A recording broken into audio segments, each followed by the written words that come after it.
today is about Tama River. Do you all know the Tama River? Now you've read about it. Has anybody gone swimming in it? No? Wading? Picnicking? Picnicking? Yeah, okay, good.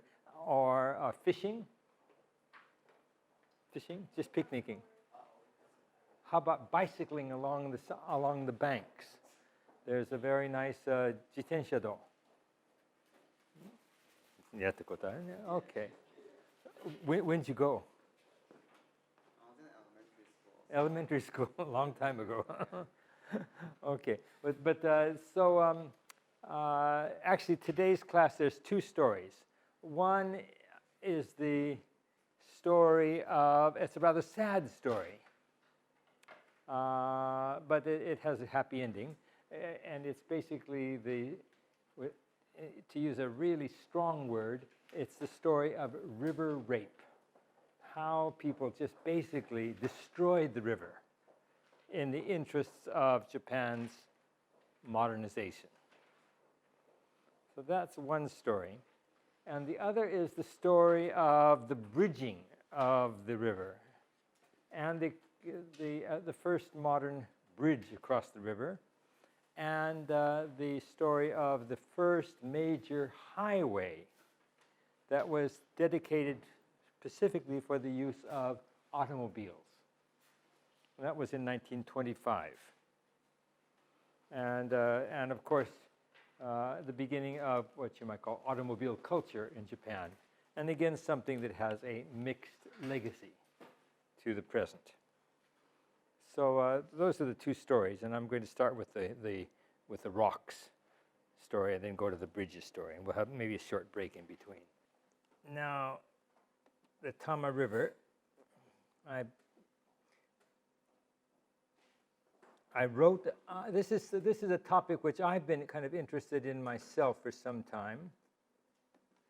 I've written a few articles about the Tama River. It's one of my favorite rivers. It's just close by.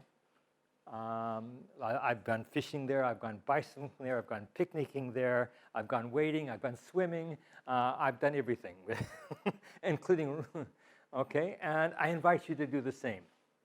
It's close by, it's a nice river. So I want to start with the stones. And you remember I talked about stones have history. It's not just people. Mountains and rivers and stones all have history. And I want to connect the history of the Tama River with Japan's history, modern history of Japan. Okay. Now, I'm going to go through this lecture, but I didn't actually require, but did anybody read the article I wrote about Tama River? Any? No? So that means I'm assuming you don't know anything? Honto? What's that? It's called, Across the River, Bridges and River. Yeah, that one. Anybody read it? What's it called? Across the Tama, Bridges and Roads, Rivers and Rocks. Anybody read it? You did? Oh, good, okay. But I'm going to assume a lot of you don't know some basic things, but that's all right. Okay, I'm going to talk first of all, here's what I'm going to do. Do we have ethical obligations towards stones? And remember, I asked that question before. What's our connection as humans with inanimate objects? We might say, well, wolves. Maybe we feel a lot of sympathy with the extermination of wolves. And they're creatures that can feel pain. They're alive, and they're our fellow beings. And so animals, well, we feel some sort of, do animals have rights? And well, maybe it's, maybe, should we use so many monkeys for, experiment with terrible things? And there's arguments of it, there is a good idea about animal rights. But how about rocks? They don't seem to feel too much, at least as far as we know.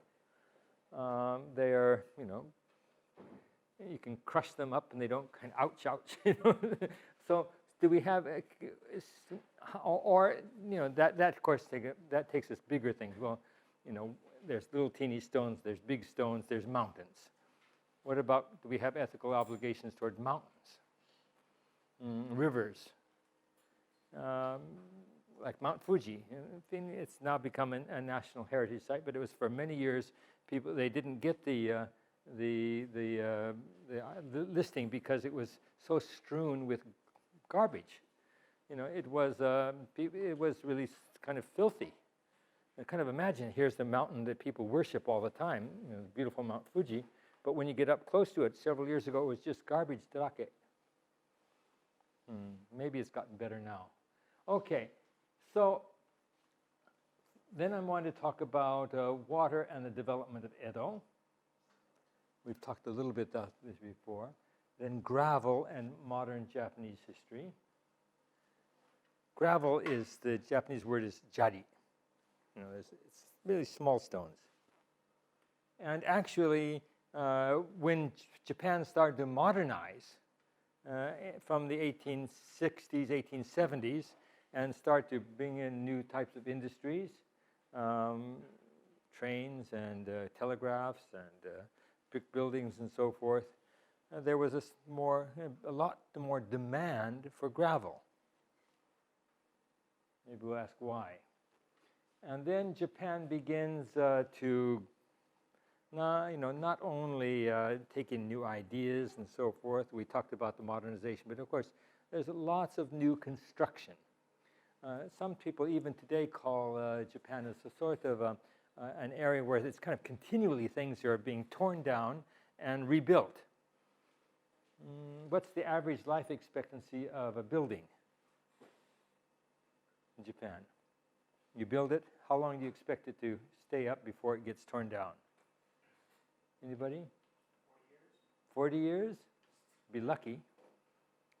It's more in the 20, 30 years. Buildings are not necessarily made. Now people are talking about, let's make 100 years, 100 let's have a building that'll last 100 years. But if you look around your neighborhoods, you're going to have a hard time finding a house that's, say, 40 years old. You might find some, but it might be nobody's living in it, or it's going to be torn down really quickly. A lot of things. There's a lot of recycling. The building we're in today, 70-some years old. It's old. It's built. What's the date of building?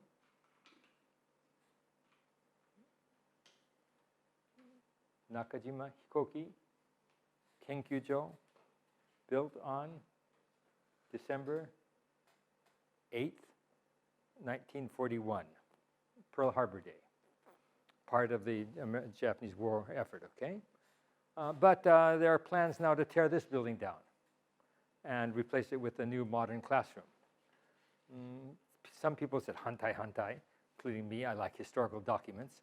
But it seems to have some, potential. They've strengthened it against earthquakes, and it needs a little bit. It needs modernization for sure. But it was built to withstand air raids. But it's going to be recycled soon. Well, the idea is that Japan is often called even kensetsu kokka, a construction state, where there's all sorts of construction projects going on all the time. And there are big booms of constructions in the 1890s, 1910. And then right after 1923, what happened in 1923? That would cause a construction boom. The Tokyo earthquake. What date? Everybody knows it? Let me see. 何日何月何時間 You don't know the date of the Kanto earthquake?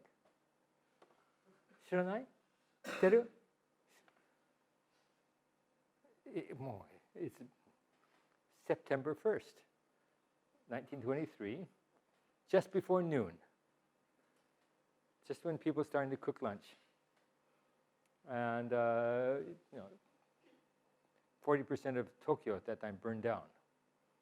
And a big event caused by earthquake.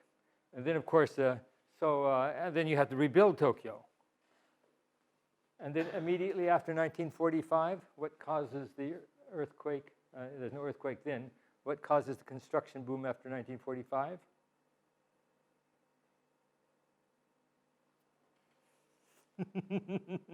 Stidahazio. End of World War II. And Tokyo was again destroyed in air raids on March the 9th and 10th, 1945. Burned down. So that it was a sort of yakihara, kind of just flattened. A few buildings left here and there. And then has to get rebuilt. So we'll talk about that. Then the gravel industry in the early 20th century, gravel railroad lines along the Tama. Have you ever been on a railroad on a gravel line? It's in Japanese, jarisen.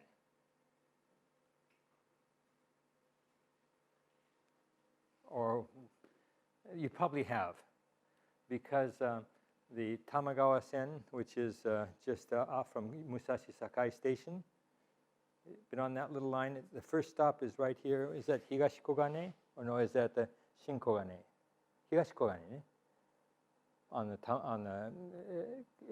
you've been on that line? You can walk to it from the back gate, from the high school gate here. Goes out to Koremasa. What's it, Koremasa? You've been to anybody been to Koremasa? Is the last stop on the Tamagawa Sen. Well, it's the Tamagawa is right there. Okay, and also just before that is a very large speedboat racing course. Kyote. Anybody been to Kyote? Look at all the things you're missing in life. And you can take the train. But that was originally a jarisen, to get gravel. Along also with the Keio line that goes on. If you look at most of the train lines that get close to the Tama River, were originally designed to carry as freight or cargo of gravel to bring it into the center of the city.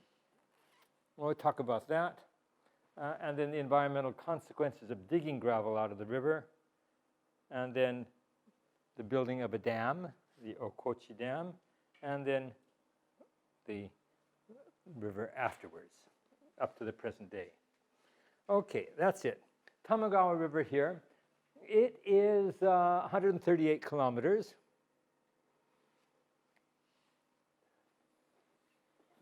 It exits just around, here's where Haneda Airport is. So it comes out between Kawasaki in Kanagawa Prefecture and then Haneda and so forth in Tokyo metropolitan area, right there at the airport. And see this little line, this little river here? That's Nogawa. Nogawa is the river that's very close to us, just in Nogawa Koen.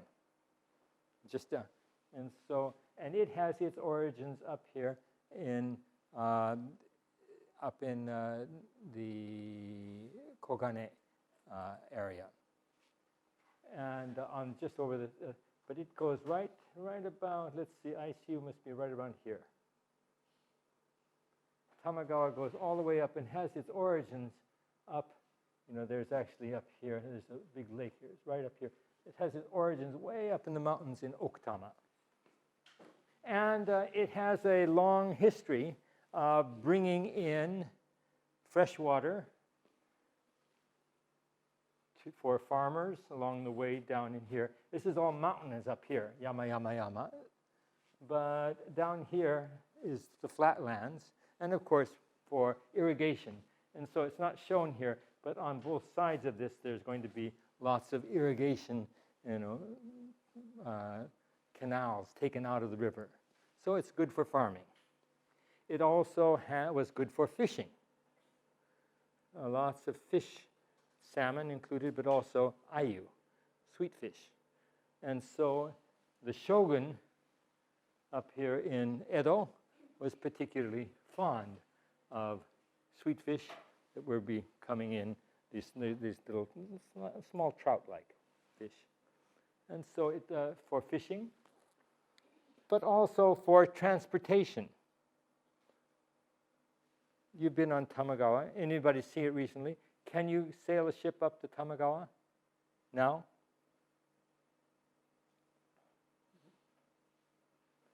Do you know which river I'm talking about, right? Have you been to it? You can see, have you crossed it, seen it a little bit? Can you sail a ship on it? No. The river is actually right now, if you go up it, all the way up to here, it's pretty shallow. You can basically walk across it. So there's not really much opportunity or much a chance of doing river transport. But in the Edo period, the river was much deeper. And you can have river traffic all the way up from the mountainous areas up here.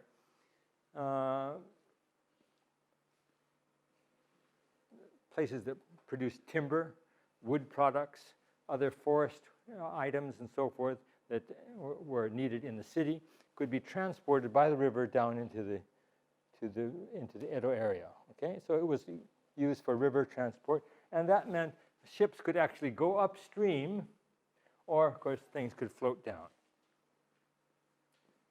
In the Edo period, rivers were very important for transportation. Now, of course, it's not. It's too shallow. What happened? How come a river that was once deep is now shallow? Any ideas? How do you? Is there less water? What's the? You don't have to know what actually happened, but what happened to rivers? Dry out. Water is still rains and stuff. Not that bad. Probably more rain now. You think? How do you? What do you think can actually change the water level? Here you have a river, but sometimes this river here, parts of it here are fairly straight, but actually in the Edo period, maybe the river was a little more curvy right on here. Actually, the course of the river has changed. The width of the river has changed. The depth of a river has changed. And for some time also the quality of the water changed too. What happened? Well, what are the possible ways in which a river can be changed like that? Huh? Earthquake? Okay. Earthquake comes, shakes things up. Mm-hmm. Huh?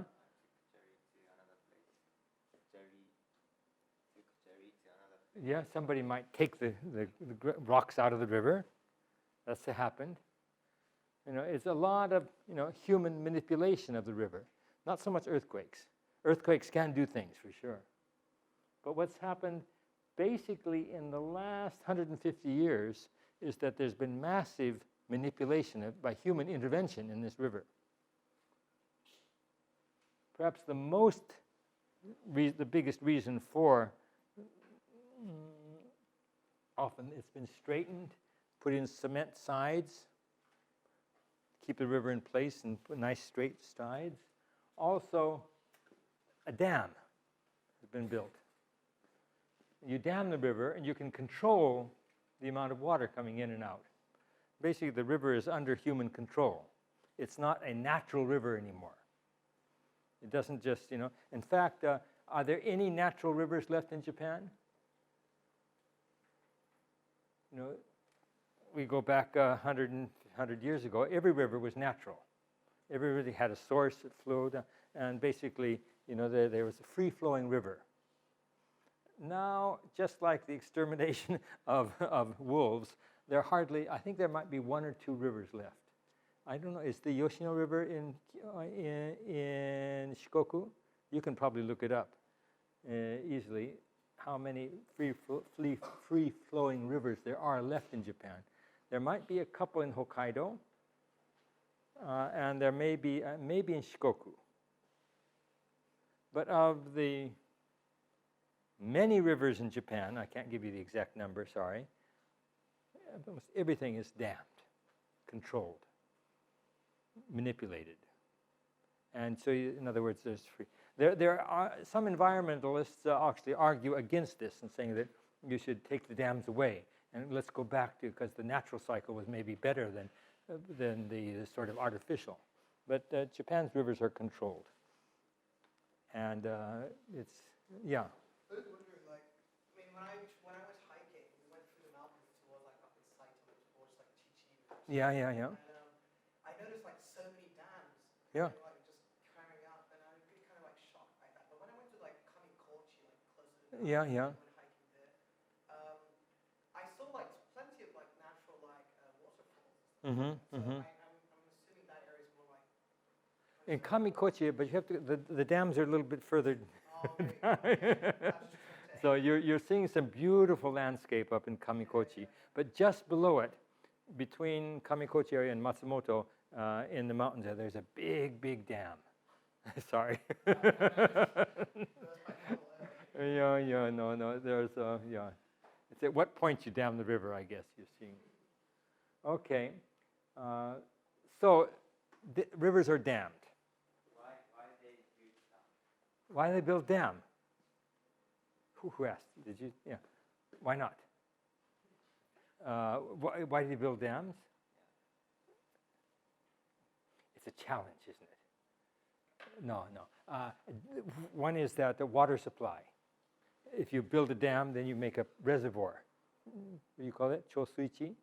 And then you can use the water. And actually, a lot of the dams here, there's a big Okutamako here, water comes down and is used for Tokyo. So that's one thing, constant water supply. Then there's hydroelectric power generation. You make, through that you can generate electricity. And then the third thing about dams is that rivers sometimes get too much water coming down and create floods. So if you dam a river, you can control control floods. So there's the 3 reasons, and it was thought in the beginning of the 20th century, maybe in the 1920s, that this was a good thing to do, to control the rivers, to have water, electricity, and stop flood control. So there was a whole worldwide movement. Modern countries control your natural environment for the benefit of people living in the cities. Okay? And water was especially important in great quantities also for industry. You needed to have good supplies of water. So these, almost all the rivers particularly that are somewhat close to a large city, have been dammed. Okay, Tama River, and the next point I want to make out here is that in the Edo period, the river was a beautiful river. Many poems written about it, the beauty of the river. You can see here, this is actually from Tama River at Fuji-san, Musashi no Tamagawa. I suspect it's it's actually fairly close to where we are, just south of us. You can see across the river to Mount Fuji. So it was a beautiful river. It was known for its beauty. And people would come out to spend the day looking at the river. And you can see boats coming up and down here. Parts of the river also, as it got closer to the city, had cherry trees along the line. and then you might go out, and enjoy the cherry season along the Tama River. The Tama River also, aside from its beauty, had economic means, economic importance, traffic along the river, fishing along the river, and also, to a certain extent, the jari, the stones of Tama River, were also quite well known, and there was some demand for jari, which you could use for putting on, say, temple grounds in front of the temples, in the gardens. You might want to have some nice stones that you would maybe, spread around so your feet wouldn't get muddy and stuff when you walked in there. So that there was a little demand, particularly for ornamental use of gravel, but not much. And Tama River also supplied irrigation, but also it supplied the water, drinking water, for much of Edo. Remember the Tamagawa Josui? We talked about it before. Anybody has seen Tamagawa Josui? 見たことありますよ. It's Mitaka Station, right there. Remember? Tamagawa Josui, the Tamagawa Aqueduct. It's right in front of Mitaka Station. Right, it goes right under the station. It goes right next to the Ghibli. You've gone to Ghibli Museum? It's right there too. It's the Tamagawa Josui. If you can walk to Mitaka Station to Ghibli, you walk right along the Tamagawa Josui. Very famous novelist, Dazai Osamu, committed suicide in the Tamagawa Josui. Couldn't do it today. Have you ever tried to jump in? It's not very deep at all. You can't commit suicide. And so, but in 1947 or so, when he did it, it was rushing waters, and so forth. He could.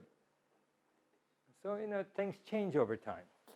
The Tamagawa Josui here is this is the Tama River here.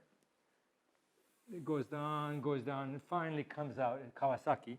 But around Hamura, right up here, somebody ever go on a school trip? Quite often for Shogakko, Chugakse, in this area, people go up to the origin of the area where the Tamagawa Josui, the kind of canal, and where it starts off here. But it's about, it's some 60-some kilometers long here, but it goes through, and these little spikes here are irrigation areas that go off. And here's Inokashira Park. We saw that water goes into the town like that. Tamagawa Josui also goes into town. And then other areas provide for water for agriculture along the top here. I think one of these spikes is the Kajino. It goes right into here where Osawa is here. So this is lower down. This is higher. And this allows for these more upper areas to get water. And that was done in the 1720s under Yoshimune. So that's the Tamagawa Josui there. And that Tamagawa Josui went into town and went to here as far as Shinjuku. And then, you remember the old map, then it went underground, and there was a whole sort of network of underground pipes that provided drinking water and fresh water to people of Edo. But I'm also interested in gravel, the digging of gravel, which in the Edo period is for temples and shrines.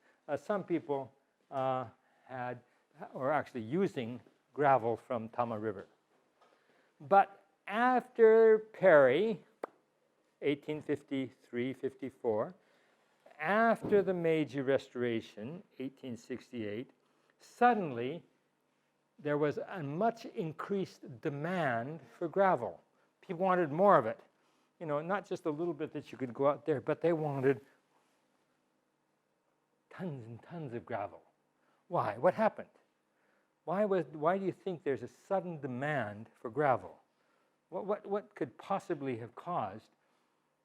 You've got foreigners coming to Japan. You've got the new government in Japan. You have the beginning of westernization. So, okay, why do you think Japan's new policies after the Meiji Restoration would result in a sudden demand for lots and lots of gravel, stones? I think it's sort of souvenir items for foreigners to take home. What you got? What's good about rocks for Japan's modernization? Yeah. Concrete. Good. Sorry, I couldn't hear. Yeah, to make concrete. That's for sure. Concrete is a new building material that is made of cement, which is a type of powder cement that's a chemical plus gravel.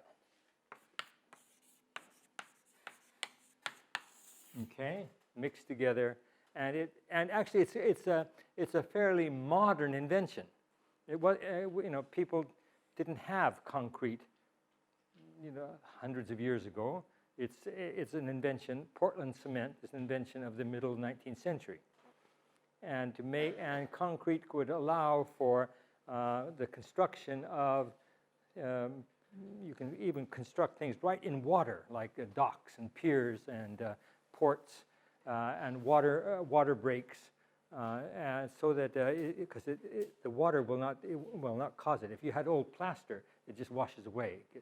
So it's a very, very durable construction material. But Japan's first ferroconcrete building, that's concrete plus steel,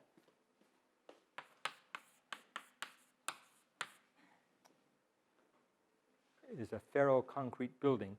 Japan's first one, I think, if I got the dates right, is actually 1909 in Kobe. So the concrete wasn't immediately used for buildings. Starts to later on. But sometimes the early use of concrete would be to make for, like in Yokosuka or Yokohama, for piers and docks, and also for sometimes of other types of, particularly connected where you want to build something close to water. Okay, and so that was important. And so that's one use, but we're going to see probably that use will grow. So it wasn't the immediate demand for gravel. It comes later. What do you think even before that? It's a little bit of a tricky question. More and more ships are coming to Japan.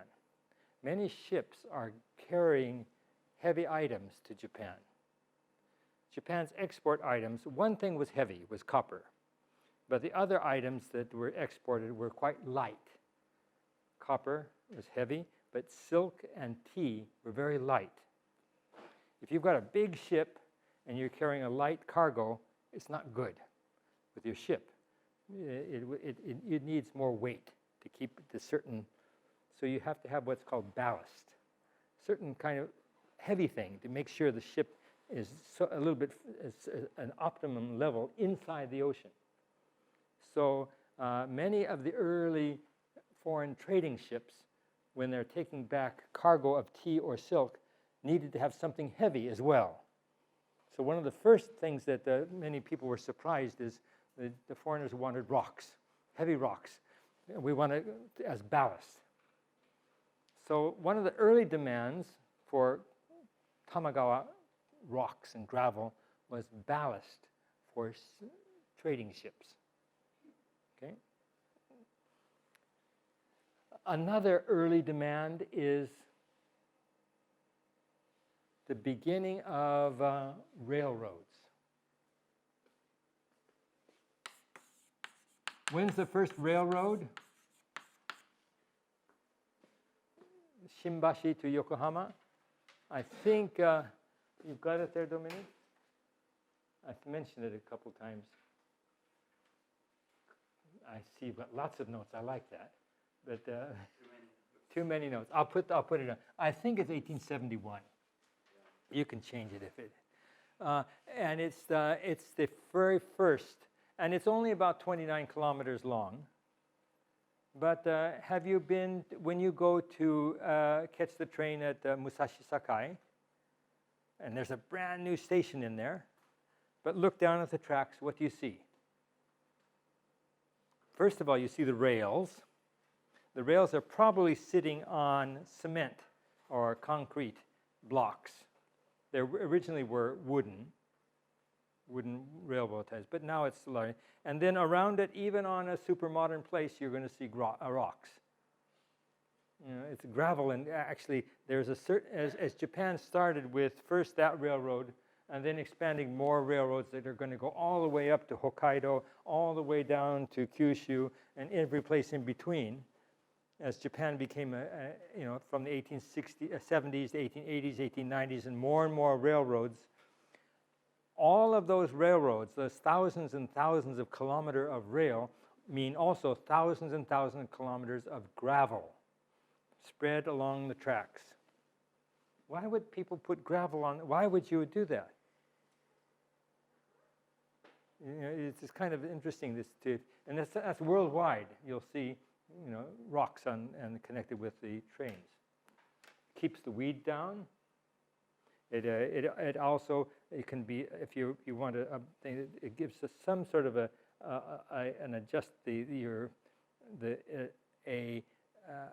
and water will go through it, porous water. It's actually, despite all of the kind of modern advances, and still you'll find that trains still run on gravel. You need that bed, that gravel bed.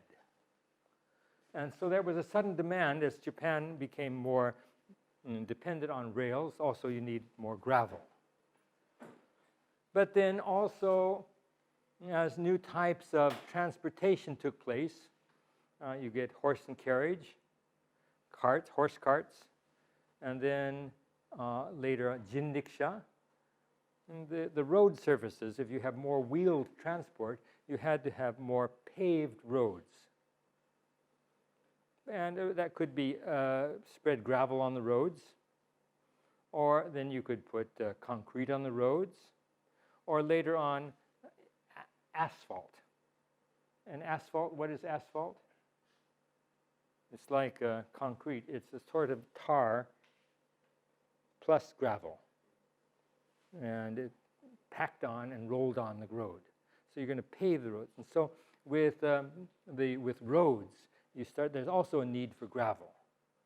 And then, so we have ballast, we have railroads, we have roads, and then finally buildings, ferro-concrete buildings. So in other words, we can't imagine the construction of a modern society without gravel. And that's not just for Japan, it's the worldwide thing. All of a sudden, throughout part of the new building materials for a modern society, you need rocks. And where you're going to get rocks, you go to the local river. And you get river rock. And you start digging it up. Digging up and digging up and digging up. And so there's the gravel beds for early railroads. Here, if you just look at the railroad has it here, and then you have to have, as I say, basically concrete is the building material of modern Japan. And you not only need gravel, but then you need cement. And this is a whole new industry, cement industry. Cement is often taken from limestone and other mountain areas, and so you have to dig into mountains and get that, and you powder it, and you make into cement. And so there is this man here, Asano Soichiro, the cement king. And he's a little bit like Furukawa Ichibei, one of the heroes of Japan's modernization, and founded what is now Nippon Cement, but it's called Asano Cement Works. And notice its location, Kawasaki, right at the mouth of the Tama River. where gravel could come in easily, and also cement from the mountains could come down. The stone. And he made this one of Japan's big early factories, 1884, the cement works. Again, I like to look at not just simply our traditional heroes or makers of modern Japan. You might think of like Shibuzawa Eiichi, who founded the silk spinning factories and so forth, and became known for the silk industry. But the cement industry is the sort of thing people don't look at too much. But and of course is still very active. So here is the beginning of the Japanese cement industry, which is still a very, very big industry in Japan today. I'll come back to that at the end of the lecture. Asano Soichiro Cement Works. And Japan's cement. And then you you start digging into the river. And pretty firm, it's a lot of work to dig a river. Companies are formed, gravel industries, the whole gravel industry. And first of all, you need people to dig. And then there's so much demand, you need machines to dig, and you need trucks and steam shovels and trains to carry it away. So by the early 20th century, the gravel industry is very much mechanized. Okay, and then also includes the construction of many gravel lines, train lines, designed specifically for the transportation of gravel. And here is our Tama River up here, and various of like the Keio line. Here's the Tama-sen here, the Tokyo Jari-sen here, the parts of the Chuo line. All of this, the Tokyo Yokohama Mikama-sen, a lot of these early lines that are now carrying passengers to their home, to the city, and back and forth, to suburbs, to areas, actually were built before there were people living in there. They're built out to the river to bring in gravel to the center of the city.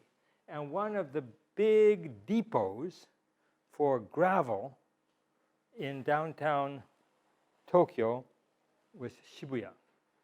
You all probably like to go to Shibuya. It's a nice city. It's got a nice station. It's got Hachiko there and lots of places to eat and drink and have fun.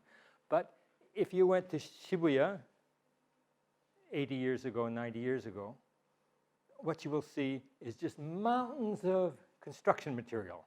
It was the place, it was the depot for storing construction, particularly gravel. Big mountains of it, which would then be used for various people building the downtown area. So Shibuya was the sort of the end point here of a construction industry, and setting in its helping to build modern Japan. So, and you can see that now these train lines are none of them are used for gravel. The gravel comes in. Here's the sort of volume of gravel that's transported into Tokyo between 1921 and 1936. And, it starts up back here in the 1870s and 1880s, pretty slow, and grows particularly, especially after the first construction boom in the 1890s. People, we have the image that Japan was, Tokyo was become a modern city right after 1868. There were certain areas like the Tsukiji area or Ginza area that had brick buildings. But most of Tokyo remained pretty much as it had in the Edo period. Wooden buildings. The beginning of restoring and rebuilding really takes off much more in terms of people's daily house life and so forth, more in the 1890s. And then as it becomes possible with new types of building materials, particularly cement, then in the early 20th century, there's much more demand for gravel and cement. Going up, up, up, and then the Great Kanto earthquake here, right here, and then it really goes up. By 1930s, the war years, you know, Japan's in Great Depression. There's not much going on here. It falls down. So this is the effects of the Great Depression here in the 1930s. But the 20 years was just another big construction boom. And this gravel comes from various parts of Japan. But most of the gravel you can see has come from the Tama. There's Sagamigawa, Irumakawa, Arakawa. Well, there's various other rivers which were also mined for their, you know, here's Tokyo here, and various rivers around this area. But it was the Tamagawa especially noted for, and it brings out really the bulk of the gravel was taken from the Tama River. And if you take the rivers, the water, the river, the water out, the gravels out, here is places where, you know, it's basically called exploitation. And well, I called it also river rape. But you take it out. Here is, let's see where we are now. Keio-sen, Chuo-sen, Hachioji, Koremasa. Here, and here's Nogawa coming down here. And these are various spots all along the river, particularly right around the area just to the south of us on the Tama River was an area that was heavily, you can almost like call it, I would call it like pockmarked, digging big holes, big jari ana, big, all around here, here in this area, and then further up here, Hino and Akishima, all this area here also was very heavily mined for its gravel, all the way up the river. You can just, and basically it's tearing the river apart, you can imagine.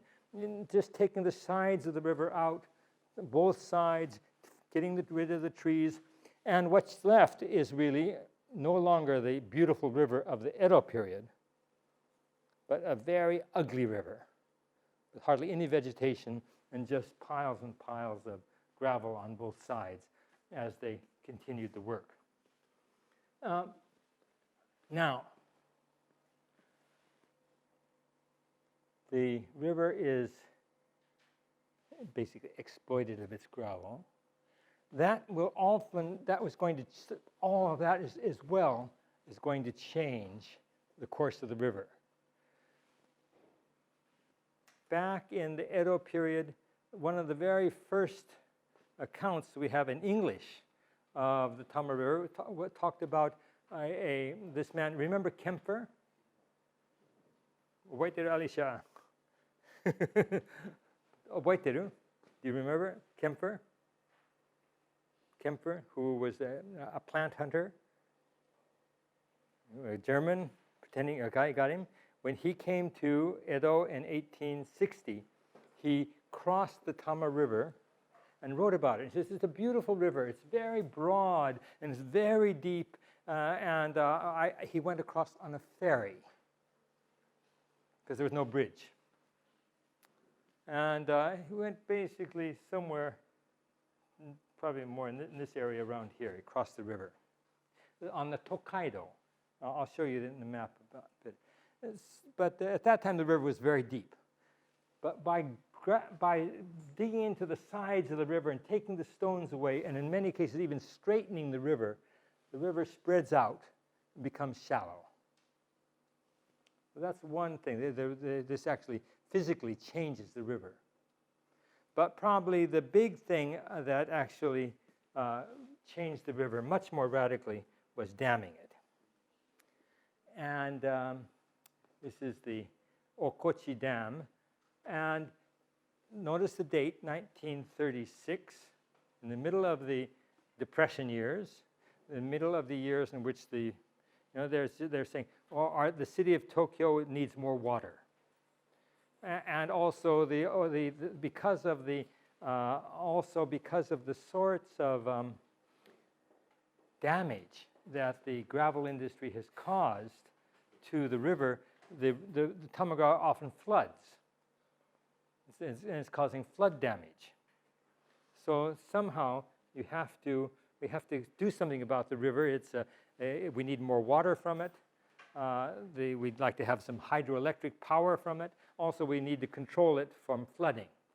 And so the idea was to dam the Tama River up here. And here's where the dam was, and they're going to make a lake behind it, 1936. And this dam, the Okochi Dam, was designed at the time of kind of worldwide damming. It's a nice phrase, isn't it? Like the Boulder Dam and the Hoover Dam, various big dam projects taking place in the United States and other parts of the world, because there's certainly a new type of technology about using concrete and ferroconcrete construction to be able to suddenly be able to control rivers in ways that they hadn't been before, where earth dams you could somehow close the river off and make a levee, but actually to make a large-scale dam that would withstand so much pressure required, more modern technological engineering.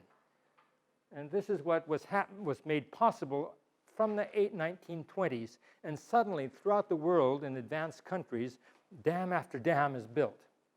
This dam, if it had been completed in 1936, would have been the world's third largest dam. It was a mammoth project. And it would have been the largest dam in Asia. And so there was all sorts of plans. Of course, back here in the mountains, there were people who were living. There was there's called Okochi Mura. And so what you have to do is you have to get rid of those people and say you have to leave your house, you have to leave your graves, everything behind, get out. We'll give you some land elsewhere. You put those people out, and then we're going to build the dam. There was, of course, Hanta, but you can say, oh, I don't want to move. But you say, this is kuni no tame. We need this for our country. We're now at war. We have to have sacrifices for the individual. You have to sacrifice for the good of the state. And not more of that, but this water is going to go for the drinking water of the emperor. And so you get all sorts of patriotic reasons, and people have to kind of, okay, we don't want to, but we will. Forced to. But there was a lot of resistance, but the Okochi Dam went forward, and actually by the and it started construction. People were evacuated out. Construction took place, but by the the wars, it was not completed by the time the war with the United States broke out in 1941, and it remained unfinished. And it was only completed in 1958. And here is a picture of the Okochi Dam up here, upstream. You can all take it. They can take a train line, go up and see it. It backs up water here. Here's this dam here. And at that time, it was still, a marvel of dam making. Now it's kind of old-fashioned dam. It's sort of, and it's not by any means a dam of world ranking size. But at that time, in the 1930s it was, and then even in the 1950s it was. But here's the dam here. Again, if you're interested in dams, go and see it. Now, this dam, of course, fundamentally really puts a control on the Tama River. And so, first couple things happening in the post-war years. First, it's controlled. Then the Tama River is actually cemented all the way along. And the rocks are taken out again much more systematically, because even after the war, again, rebuilding Tokyo after the air raids and destruction of Tokyo, and at this time much more concrete buildings, in the modern construction, ferroconcrete buildings everywhere, and more gravel is dug. And this is exactly the same time, we'll talk about later, as the Minamata-byo, where Japan's industries in the immediate post-war years were just sort of, again, using almost that same logic as the pre-war period. Kuni no tame, we have to grow. You know, okay, you farmers, you fishermen, and so forth, you people have to sacrifice a little bit, but we have to rebuild the economy. And people often, you know, let's dump their stuff in the ocean. Let's dig the rivers. So the 1950s was a period of kind of very rapid growth, but also very extreme environmental destruction. People started to have shimi undo, kind of citizen protest movements, maybe in the 1960s. And we'll talk a little bit about that with the Minamata next Monday. But in the early 60s, people thought, well, is this right to have such an ugly river? And especially as your lifestyles improve, your wages improve, but you're living close to a filthy river. You can't drink the water, the fish are dead, it's just bubbling over. It's just a terrible sight. Well, isn't there anything that can be done? So there's a sort of protest, and finally, by the middle of 1960s, there's a law that's passed against gravel in Japan. No more exploitation of rivers for gravel. And so graveling stopped. And I think it's about 1966 or 67, somewhere right in there. The end of gravel exploitation. But you still need gravel for construction, right? So where's the gravel going to come from? If it's not from rivers? You still need a lot, and actually Japan continues to grow and grows bigger even after the 1960s. Still a great demand for the use of gravel. One source you can't do without rocks. One source is crushed rocks from mountains.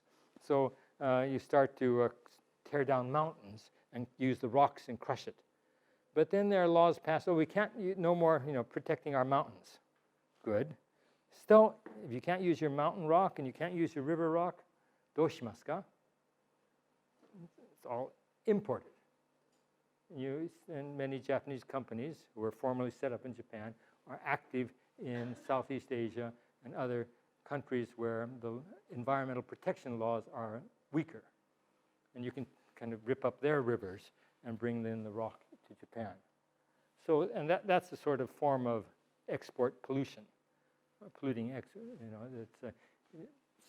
and that's one of the privileges, unfortunate, of advanced countries.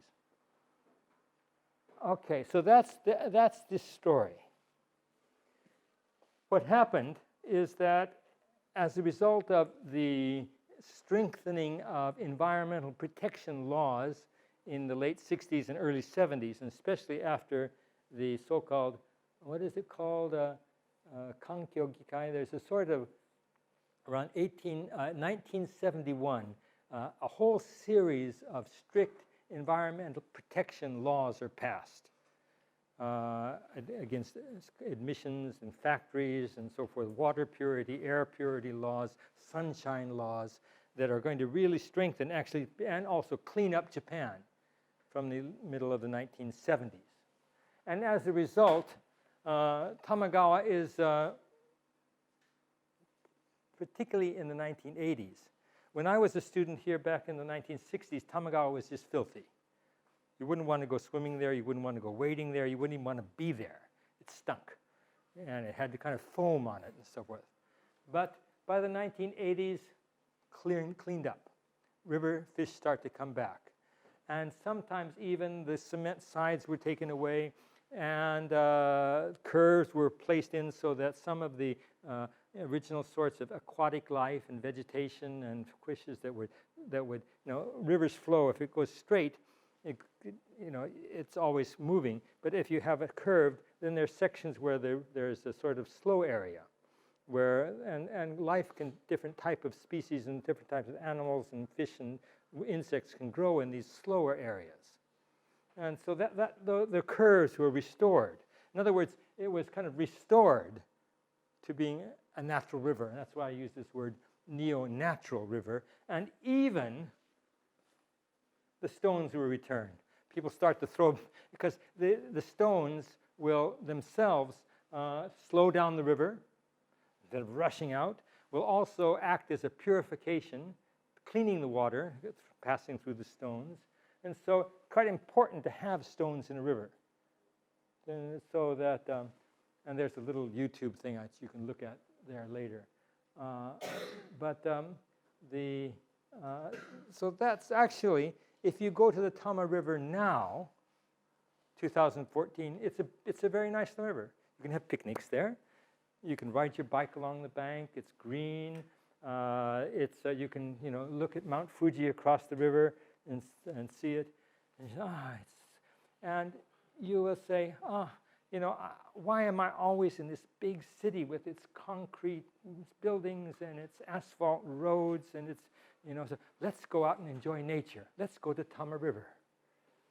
And that's why I call it irony, because Tama River is actually also quite an artificial river and very much dependent on concrete. So many millions of tons of concrete in that dam, for example. But it looks good. And you'll find that many rivers in the world today are not the natural river you might expect. And that rivers have a history, that the river of Tamagawa today is very different from the river 30, 40 years ago, is it different from 100 years ago, and it's different from, say, 400 years ago. The rivers change over time. So that's the story of Tama River. And I hope that you will go there. Now,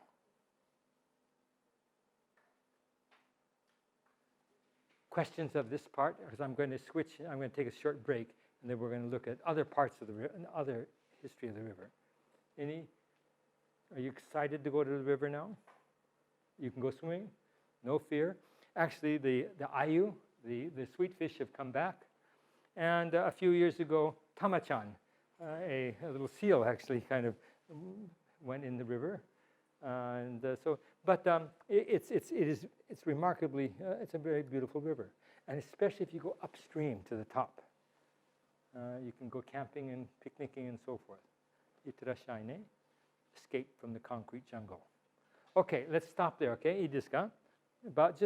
How about 2-3 minutes? Just do stretching and so forth while I change gears here. And then we're going to talk about more things of the Tama River. Okay, where are we now? Ready to start again? Okay. A bit refreshed. I hope I can keep you awake.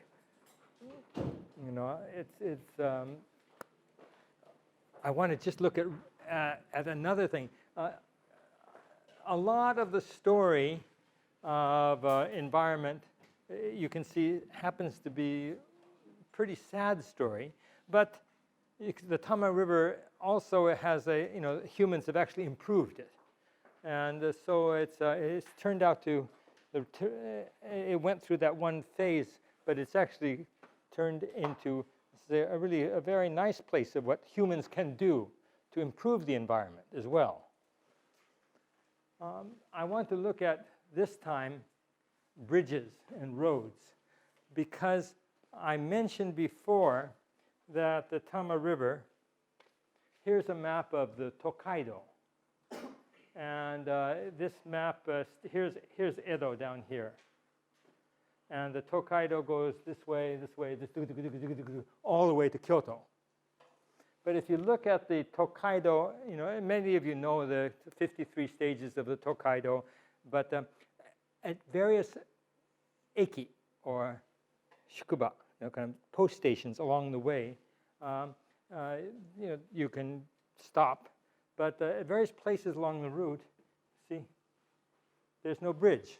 Kokumo hashi, kore hashi aru. Go along a little bit, no bridge. No bridge. Okay?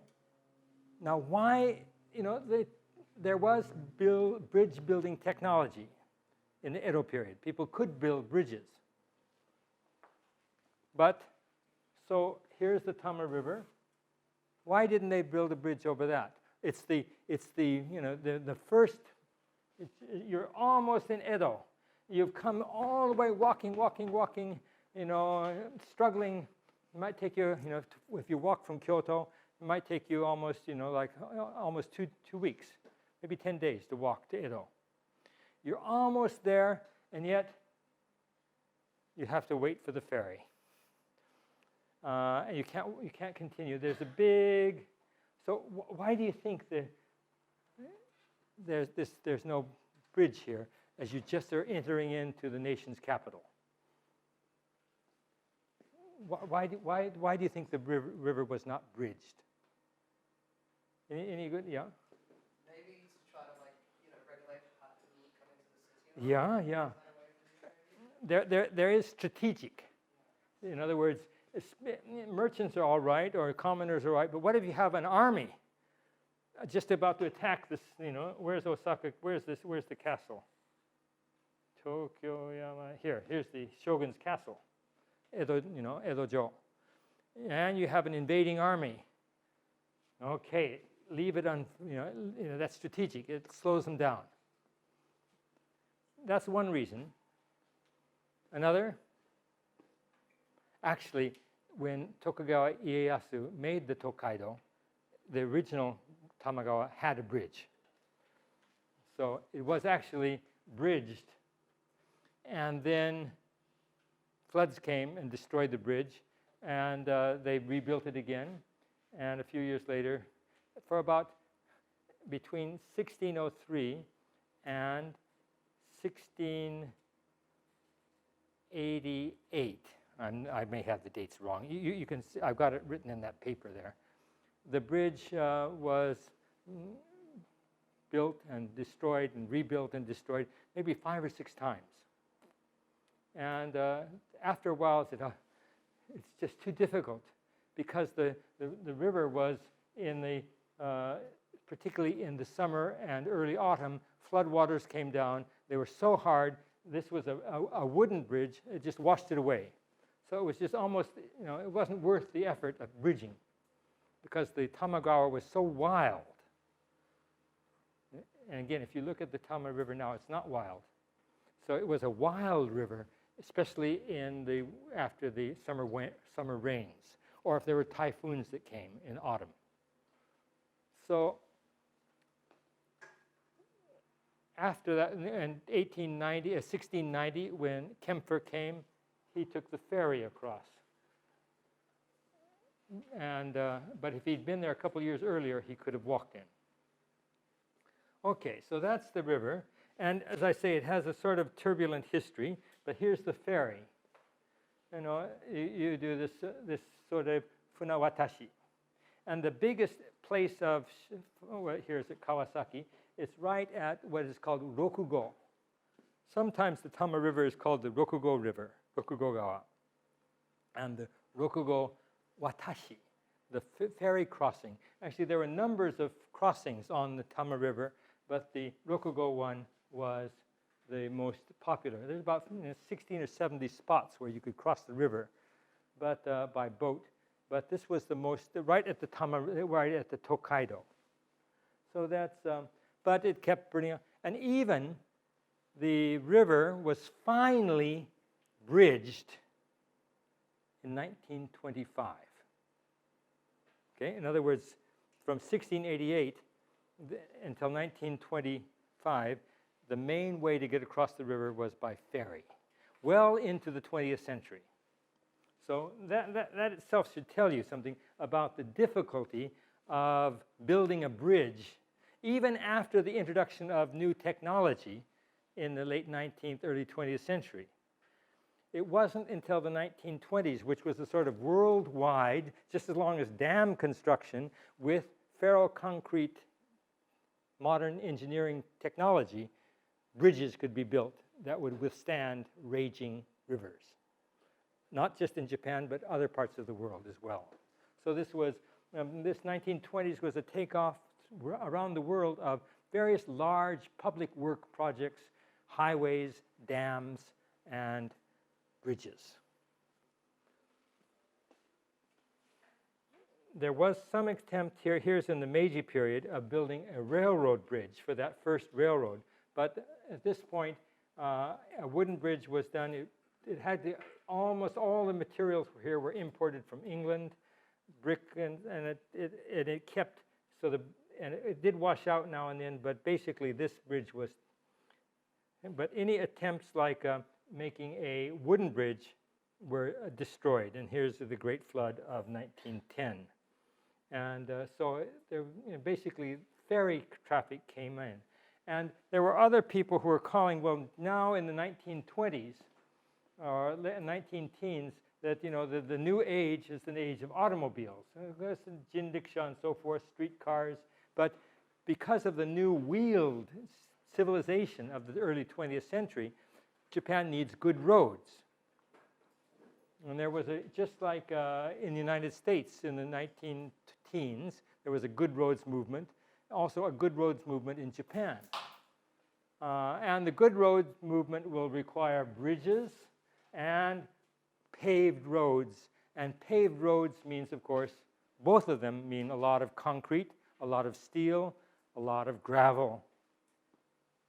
So, and then a plan was to build a new highway that would be especially for automobile traffic. And this is the Keihin Highway, Kokudo number 1. And here is this is Tokyo. Here's the Tama River, and then here is in Yokohama. So again, we take it for granted that roads are paved. Do you like paved roads? But how many of you, when you walk some parts of the ISU campus where they're not paved roads, and it's just darimichi, do you feel it all natsukashi? Anybody? I do. But I don't know about you. Or is it just mendokusai? It's a bit dusty and dirty, and it hurts my feet a little because I'd rather walk on a smooth surface. どうですか? There are not too many places in Tokyo today that you can really enjoy walking on gravel roads. ISU is one of them. There's back places here and there. But if you were here, 1960s, up to the 1960s, it's still only about 5 or 6% of Japan's roads were paved. Most of the roads, including the roads from Sakai and around here, were all gravel roads. And all of ISU was gravel.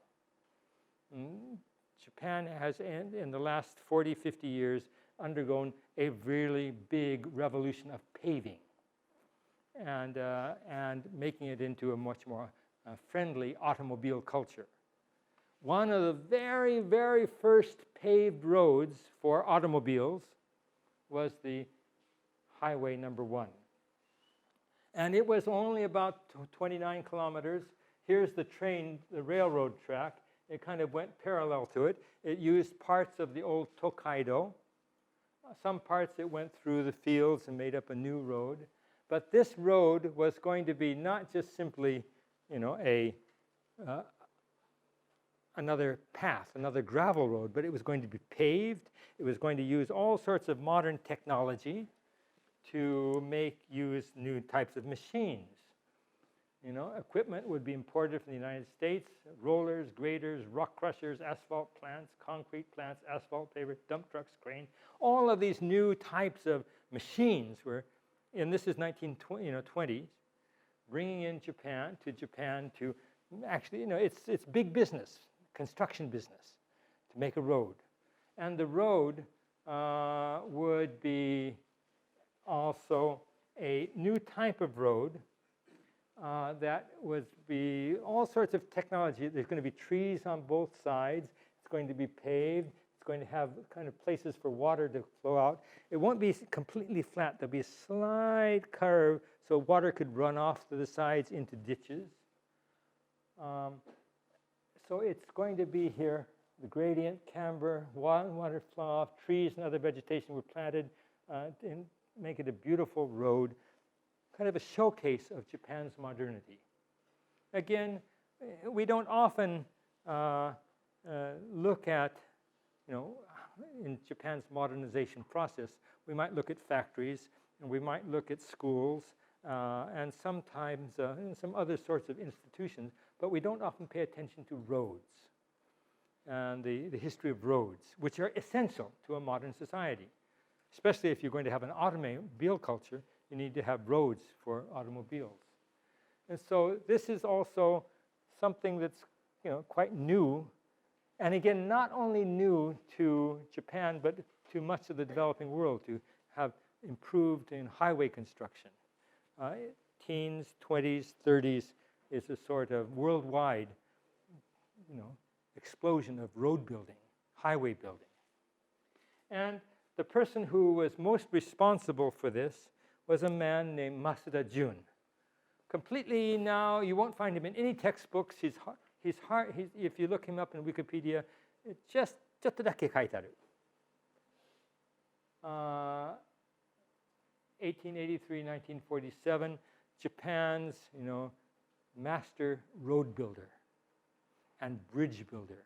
He was an engineer. He graduated from Tokyo Imperial University. Then he went, after he graduated, I think it's something like 1906, he went to the United States, and he started working for an American construction company that specialized in bridges in Missouri, St. Louis, Missouri. And he spent about 20 years in the United States as a bridge builder.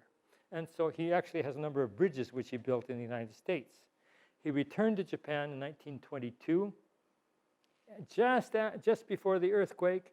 And then you can imagine after the earthquake, business boomed for a civil engineer trained in the United States.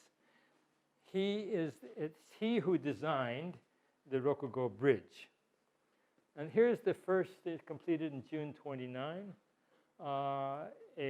Japan's first ferro-concrete bridge. And it's an arch bridge over the Tama River. It was in place until 1984, and then replaced by a much, actually, when you think about it, if you go on the Rokugo Bridge today, you hardly know that you're on the bridge. You're speeding by, at 100 kilometers an hour, and before you know it, you're across the river. You didn't even know you crossed the river. But, at this time, at least you would say, here's the river, here's this big bridge with arches on it, and and look, yes, I'm crossing the river, and you could go across it probably at, maybe more like 60 kilometers an hour, 40 kilometers. But now you hardly know it's a bridge. Just the technology has advanced that much. But that's the Rokugo Bridge. But not only did he build that bridge, but Masuda Jun was associated with various other bridge projects. Between 1922 and 1938, 39, he built 50 bridges in Japan. And many of them are still in use across the Sumida River there, other major rivers. So there's a sort of an explosion of bridge building, 20s and 30s. And of course, coming toward the end of the 1930s, no resources and no money and so forth. But here are his bridges, and they're still with us. And some of them are rather beautiful bridges. Bridges are an interesting thing that they're utilitarian. You can cross a river, but also they're a type of work of art as well, and adding perhaps to the natural beauty rather than taking away. So here is his. But to build a bridge, you can see here concrete, concrete, concrete, concrete, lots of steel and lots of concrete. I looked at his building plans, and it's sort of amazing. And this is the age before computers. All of the mathematical formulas and details that had to go into making sure the stresses and everything was just right so that it could handle heavy traffic. So it's but here is another builder or maker of modern Japan, Masuda Jun. But he needed cement and concrete. And concrete needed gravel. And here's some more gravel being taken out near the Rokugo Bridge. So on the one hand, we have this nice bridge. We have this nice highway. We have traffic going back and forth. But we've also still got, when you look out, when you cross the river and you look down at the Tama River, what you're going to see is not a beautiful river, but gravel pits. By the way, when you dig and dig and dig a gravel pit, they get really deep. And sometimes when you abandon the gravel pit, it fills up with water, and you have sort of a kind of a big pond left. So you all know that Koremasa goes to the speedboat racing course, Kyote, on the Tamagawa line. That speedboat racing course is a former jari ana, a pit that was dug up, and now it's got water in it, and speedboat courses it goes around it. Okay, and then the Tamagawa Sen takes the people who want to go out and watch Kyote to that spot. Well, this is to build the bridge, you needed gravel, and you need cement. And I'm going to jump ahead of here a little bit. Construction, and here's what the bridge looks like today. See, as I say, if you look down below, you'll see the river is sort of still controlled here. Here's the cement and steel and so forth, and the river. But a little bit of gravel stuff here. But basically, if you're up on top there, you hardly notice that there's a bridge there. It doesn't have the arches. But highway construction in Japan, the beginning with the Tamagawa, with the Keihin number 1, actually didn't really take off in the pre-war years. Still by there's bridges, and there's some highways in the area around between, say, Kyoto and Osaka, Kobe area. But most of Japan pre-war, only a very few paved roads. And then the war comes, and actually Japan's, a lot of bridges are bombed, destroyed, roads are bad. And again, it's not until the post-war years that reconstruction takes place, and building up new, of course, buildings, but also new roads and new bridges in the post-war years. Again, lots more cement, lots more gravel.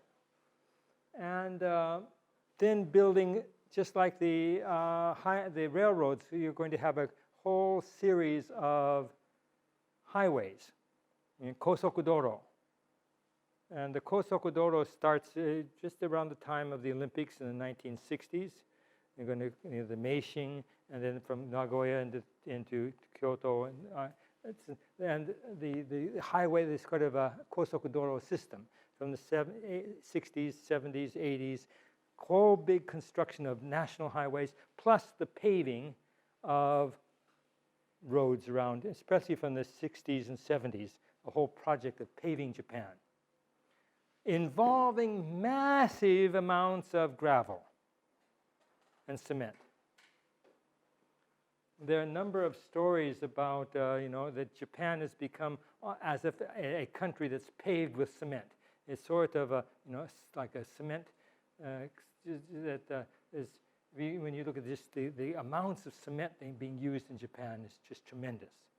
Everything's paved, including the table and the dams and the buildings and so forth. But and there's a lot of, and even now, after the 311, there's also increasing demands for cement. The cement industries in Japan are booming because new construction projects and new demand for cement. And that also means that the Liberal Democratic Party, the party in power now, is particularly interested in getting the construction industry going, building. At one point, people were protesting, "Oh, these are bridges going to nowhere. These roads are not necessary." It's a little bit sort of returning to that sort of idea of massive reconstruction and building, especially after 3/11. However, Japan's reconstruction, even after 3/11, is nothing compared to what's happening in China today in the last 10 years. So this is the thing I'd like you to look at and maybe hear what your comment here. Here is a graph of per capita consumption of cement. It doesn't mean you eat it. but if you take all the costs of using cement and you take it per person, this is how much money is involved. And this is several countries: Japan, China, USA, and France.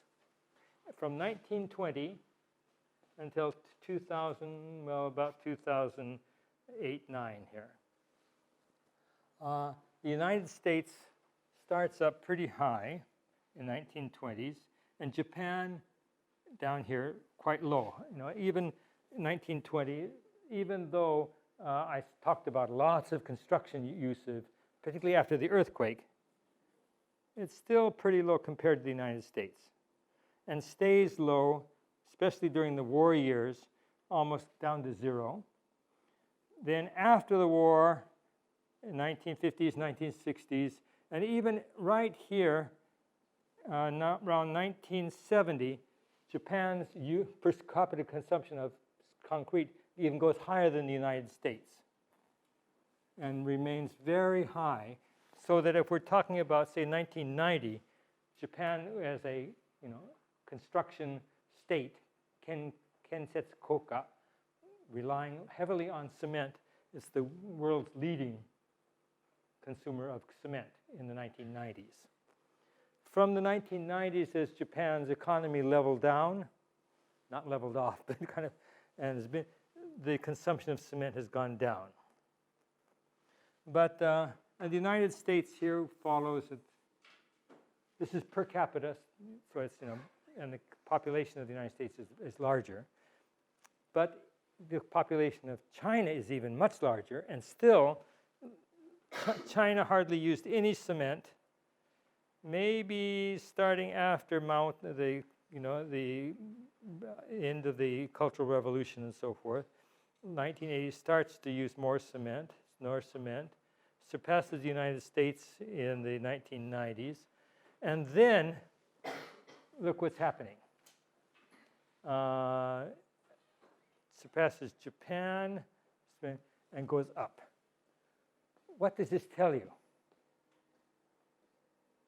about? Remember, we looked at some ideas about the use of automobiles in China. You need new roads in China.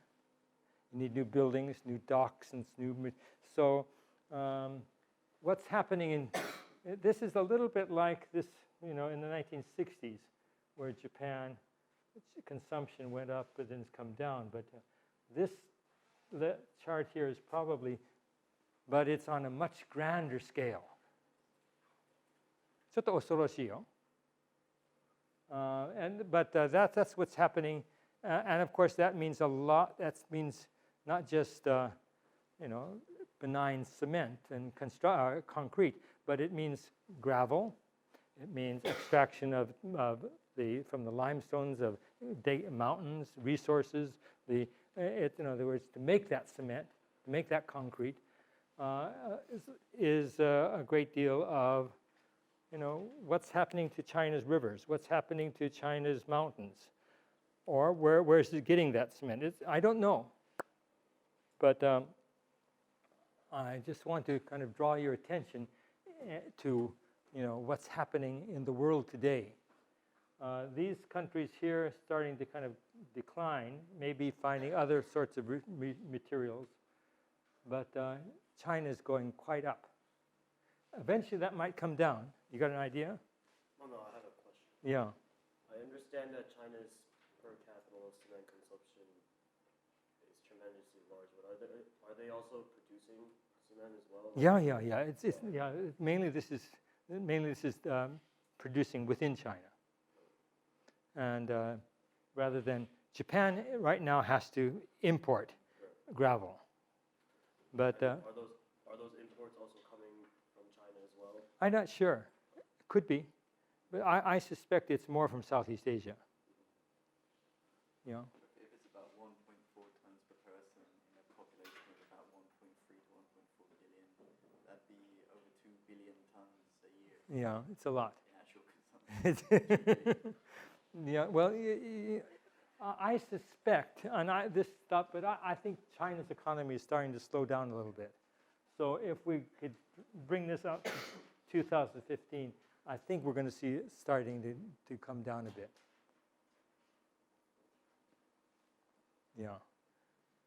You know, in other words, we all talk about the growth of the Chinese economy, and we talk about the number of new cars being used, and we talk about kind of sometimes also about pollution, and the big cities and so forth, modernization of China. But we don't often talk about the building materials that are used. The same in Japanese history as well. But we can see it also, you know, this is another view of what's happening in a modernizing society. Okay, yeah. What was that name of that huge dam project, the Three Gorges? Three Gorges Dam. Didn't several million people have to be? It wasn't just one village, it was many villages. Yes, many people have to be relocated. I think it's like 5 million. 5 million? Wow. Okay, I don't know the numbers. A lot of people. Yeah, a lot of people, and of course a lot of cement went into making that dam. Okay, things to think about. Any comments? I'd like to get some of your reaction to today's lecture, what you think about this chart, or what you learned from today's class. What was most surprising to you? But at the same point, I do hope that you'll get a chance to go to Tama River. Now that you've learned about it, it's our local big river. 行ってみてくださいね。Good. ありがとう。